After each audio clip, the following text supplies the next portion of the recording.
फिर से चलेगी सवालों की आंधी जब संसद में लौटेंगे राहुल गांधी। लम्हों ने खता की, सदियों ने सजा पाई। देश के टॉप 10 वकीलों में उस शख्स का नाम आता है।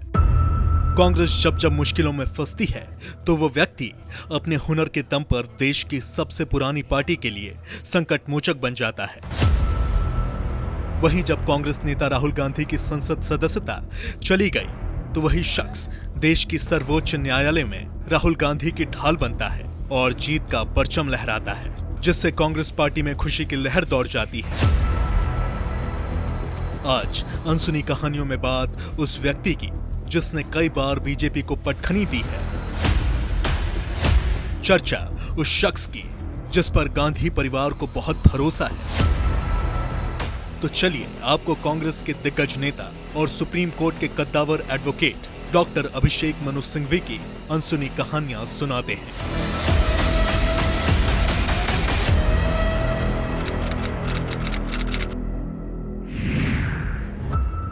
अभिषेक मनु सिंघवी देश के पहले ऐसे वकील हैं जिन्हें सुप्रीम कोर्ट के वरिष्ठ वकील का दर्जा दिया गया था। महज 34 साल की उम्र में ही उन्होंने वरिष्ठ वकील का दर्जा हासिल कर लिया था। 1997 में महज 37 साल की उम्र में उन्हें एडिशनल सॉलिसिटर जनरल बनाया गया। इसके बाद तो सिंघवी ने फिर कभी पीछे मुड़कर नहीं देखा और तरक्की के रथ पर ऐसे सवार हुए कि सुप्रीम कोर्ट से लेकर राजनीतिक अखाड़े में उन्होंने अपने दांव से विरोधियों को पस्त किया। दोस्तों, क्या भारत के संसद को आप तब एक्टिवेट करेंगे जब हंगरी और फ्रांस जैसे देशों में रिपोर्ट आ जाएगी इंक्वायरी की? क्या भारत के संसद की तुलनात्मक रूप से आप धज्जियां उड़ाएंगे जब देश विदेश में ऐसी इंक्वायरियां हो रही हैं, लेकिन आपके सामने हम डिस्कस नहीं कर सकते? इसका एक ही परिणाम कंक्लूजन हो सकता है। आपके पास छुपाने को बहुत है, आपके पास उत्तर नहीं है, आप डरे हुए हैं, बौखलाए हुए हैं, और इसलिए सबसे अच्छा प्रक्रिया है कि संदेश जो लेके आया है उसके ऊपर गोलियां चलाइए, षड्यंत्र और होक्स जैसे शब्दों का दुरुपयोग करिए और बरगलाइए और मूर्ख बनाइए देश को। 2001 में जब कांग्रेस देश की सत्ता से बाहर थी तो पार्टी ने सिंघवी को राष्ट्रीय प्रवक्ता की जिम्मेदारी सौंपी। सिंघवी पार्टी के भरोसे पर खरे उतरे और ज्ञान और दलीलों के दम पर विरोधी नेताओं को पटकना शुरू कर दिया। आज जब कांग्रेस देश की सत्ता से बाहर है तो सुप्रीम कोर्ट से लेकर सियासी मैदान तक सिंघवी मोर्चा संभाले हुए हैं। कोर्ट से लेकर सियासी मैदान तक वो कई बार बीजेपी और मोदी सरकार को पटखनी दे चुके हैं, जिसकी वजह से अक्सर वो सुर्खियों में छा जाते हैं। बोलने की स्वतंत्रता और बोलने के बाद की स्वतंत्रता दोनों को सीधा निचोड़ने का प्रयत्न किया है सरकार ने बार बार।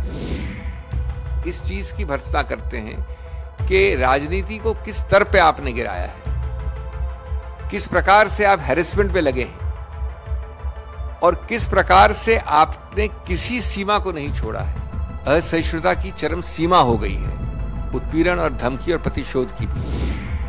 बिजनेस अगर आप कर रहे हैं और जीएसटी की भी गड़बड़ी भी कर रहे हैं तो आपको सिर्फ पर्चा करके बीजेपी भाजपा का मेंबर बनना है बस। वो आपके सब कुकर्म धुल जाएंगे, साफ हो जाएंगे। बहुत कम लोगों को पता है कि सुप्रीम कोर्ट के मुख्य न्यायाधीश डी.वाई. चंद्रचूड़ और अभिषेक मनु सिंघवी क्लासमेट रह चुके हैं। 9वीं क्लास में दोनों साथ पढ़े, हालांकि दोनों के सेक्शन अलग अलग थे, लेकिन दोस्ती प्रगाढ़ थी। स्कूल की दोस्ती कॉलेज के दिनों तक साथ रही। एक इंटरव्यू के दौरान अभिषेक मनु सिंघवी ने डी.वाई. चंद्रचूड़ के बारे में कहा था कि स्कूल के दिनों में तो मैं चंद्रचूड़ से आगे था, लेकिन ग्रेजुएशन आते आते चंद्रचूड़ ने सबको पछाड़ दिया और पूरी यूनिवर्सिटी में टॉप किया। मैं चौथी पोजीशन पर आया। सुप्रीम कोर्ट में अपने दलीलों से विपक्षी वकीलों के पसीने छुड़ाने वाले अभिषेक मनु सिंघवी देश के सबसे महंगे वकीलों में गिने जाते हैं। मीडिया रिपोर्ट्स की माने तो सिंघवी 650 करोड़ रुपए संपत्ति के मालिक हैं। चंद मिनटों के सुनवाई के लिए वो लाखों रुपए चार्ज करते हैं। एक सुनवाई के लिए वो 6 से 11 लाख रुपए चार्ज करते हैं। सुप्रीम कोर्ट में राहुल गांधी की पैरवी करने वाले सिंघवी पूर्व वित्त मंत्री पी चिदम्बरम के भी वकील हैं। सर्वोच्च अदालत में कई बार वो चिदम्बरम के पक्ष में दलीलें पेश कर चुके हैं। चिदम्बरम से सुनवाई के लिए सिंघवी ने 6 से 7 लाख रुपए लिए थे। सुप्रीम कोर्ट में अपने दलीलों से पहचान बनाने वाले सिंघवी ने कांग्रेस से सियासत में कदम रखा। पार्टी में अपने प्रदर्शन से लगातार उनका कद बढ़ता गया। अप्रैल 2006 में कांग्रेस ने सिंघवी को राज्यसभा भेज दिया। उच्च सदन पहुंचने के बाद वो सदन में लगातार बीजेपी को घेरने लगे। कांग्रेस में सिंघवी शायद इकलौते नेता हैं जो कोर्ट, संसद और सियासत की पिच पर पार्टी के लिए संकटमोचक साबित होते रहे हैं। यही वजह है कि पार्टी जब भी मुश्किलों में फंसती है तो कांग्रेस सिंघवी की तरफ उम्मीद भरी निगाहों से देखती है। मौजूदा समय में अभिषेक मनु सिंघवी उन नेताओं में से एक हैं जो सबसे ज्यादा पढ़े लिखे हैं और राजनीति में एक्टिव हैं। इंडियन स्कूल सर्टिफिकेट परीक्षा छोड़कर सेंट स्टीफेंस कॉलेज से इकोनॉमिक्स ऑनर्स में बीए की पढ़ाई करने वाले सिंघवी ने यूके के कैम्ब्रिज के ट्रिनिटी कॉलेज से एमए और पीएचडी की डिग्री हासिल की है। इसके अलावा अमेरिका की हार्वर्ड यूनिवर्सिटी से भी वो पढ़ाई कर चुके हैं।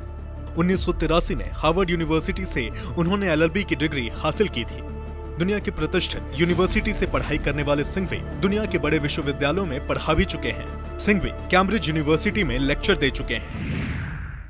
24 फरवरी 1959 को राजस्थान में जन्मे अभिषेक मनु सिंघवी देश के सबसे दिग्गज कॉरपोरेट वकील माने जाते हैं। मारवाड़ी परिवार में जन्मे अभिषेक मनु सिंघवी के पिता लक्ष्मीमल सिंघवी भारतीय जनता पार्टी के नेता भी रहे।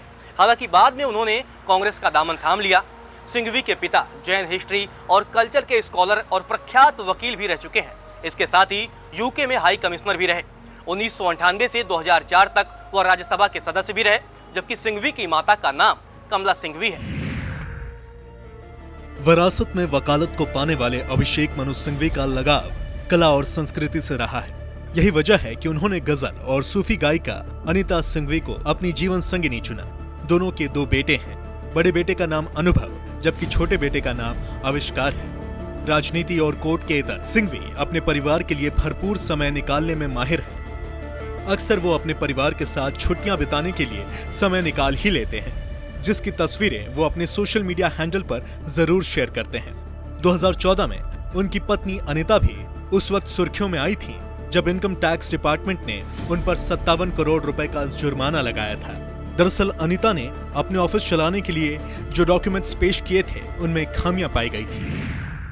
मोदी सरनेम मामले में जब राहुल गांधी मुसीबतों में घिरे तो सुप्रीम कोर्ट में पैरवी की जिम्मेदारी अभिषेक मनु सिंघवी को सौंपी गई।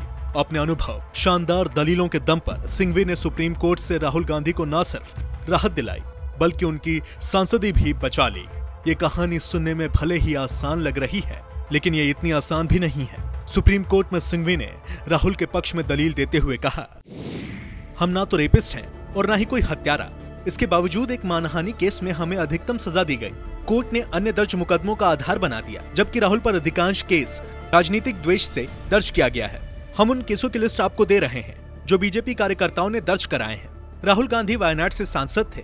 आपराधिक मानहानि केस में सजा देते वक्त उन्हें अपराधी की तरह देखा गया। सिंघवी की दलील सुनने के बाद सुप्रीम कोर्ट के पास कोई चारा नहीं था। कोर्ट पूरी तरह से सिंघवी की दलील से संतुष्ट था। फैसला देते वक्त जस्टिस BR गवई ने कहा कि सारा मामला अधिकतम सजा देने की वजह से फंसा है। अगर ट्रायल कोर्ट 2 साल से 1 दिन कम की सजा सुनाती तो सदस्यता बची रह सकती थी। सिंघवी ने सुप्रीम कोर्ट में राहुल गांधी को जीत दिलाई तो कहा कि फिर से चलेगी सवालों की आंधी, संसद में लौटेंगे राहुल गांधी। आज सत्य, साहस की जीत हुई है। ये केवल राहुल गांधी जी की जीत नहीं है, लोकतंत्र की जीत है, संविधान की जीत है और आम जनमानस की जीत है। हम अब संसद में उत्सुकता से जनता से जुड़े मुद्दों पर श्री राहुल गांधी को और श्री राहुल गांधी की बुलंद आवाज सुनने के लिए तैयार हैं। तो जैसा कि लोग कह रहे हैं, फिर से चलेगी सवालों की आंधी जब संसद में लौटेंगे राहुल गांधी। सिंघवी AICC कानून और मानवाधिकार विभाग और कानूनी संबंधी संसदीय समिति के अध्यक्ष रह चुके हैं। इसके अलावा लोक शिकायत, कानून और न्याय विभाग में कार्मिक समिति के सदस्य की भी जिम्मेदारी निभा चुके हैं। भारतीय राजनीति के साथ साथ वह दुनिया की सियासत की अच्छी समझ रखते हैं। यही वजह है कि वह Indo British, Indo US, Indo Canadian, Indo Israel जैसे द्विपक्षीय कानूनी मंचों के सदस्य भी रह चुके हैं। आज अनसुनी कहानियां में बस इतना ही। अगले एपिसोड में मिलते हैं एक और चर्चित शख्सियत की अनसुनी कहानियां के साथ।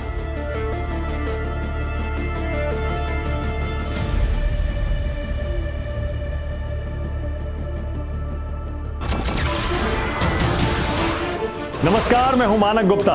अगर आपको हमारा ये वीडियो पसंद आया हो तो इसे लाइक और शेयर जरूर करें और हां, हमें सब्सक्राइब और फॉलो करना ना भूलें ताकि आप देश और दुनिया की कोई खबर मिस ना करें। तो जुड़े रहिए हमारे साथ और देखते रहिए न्यूज़ 24।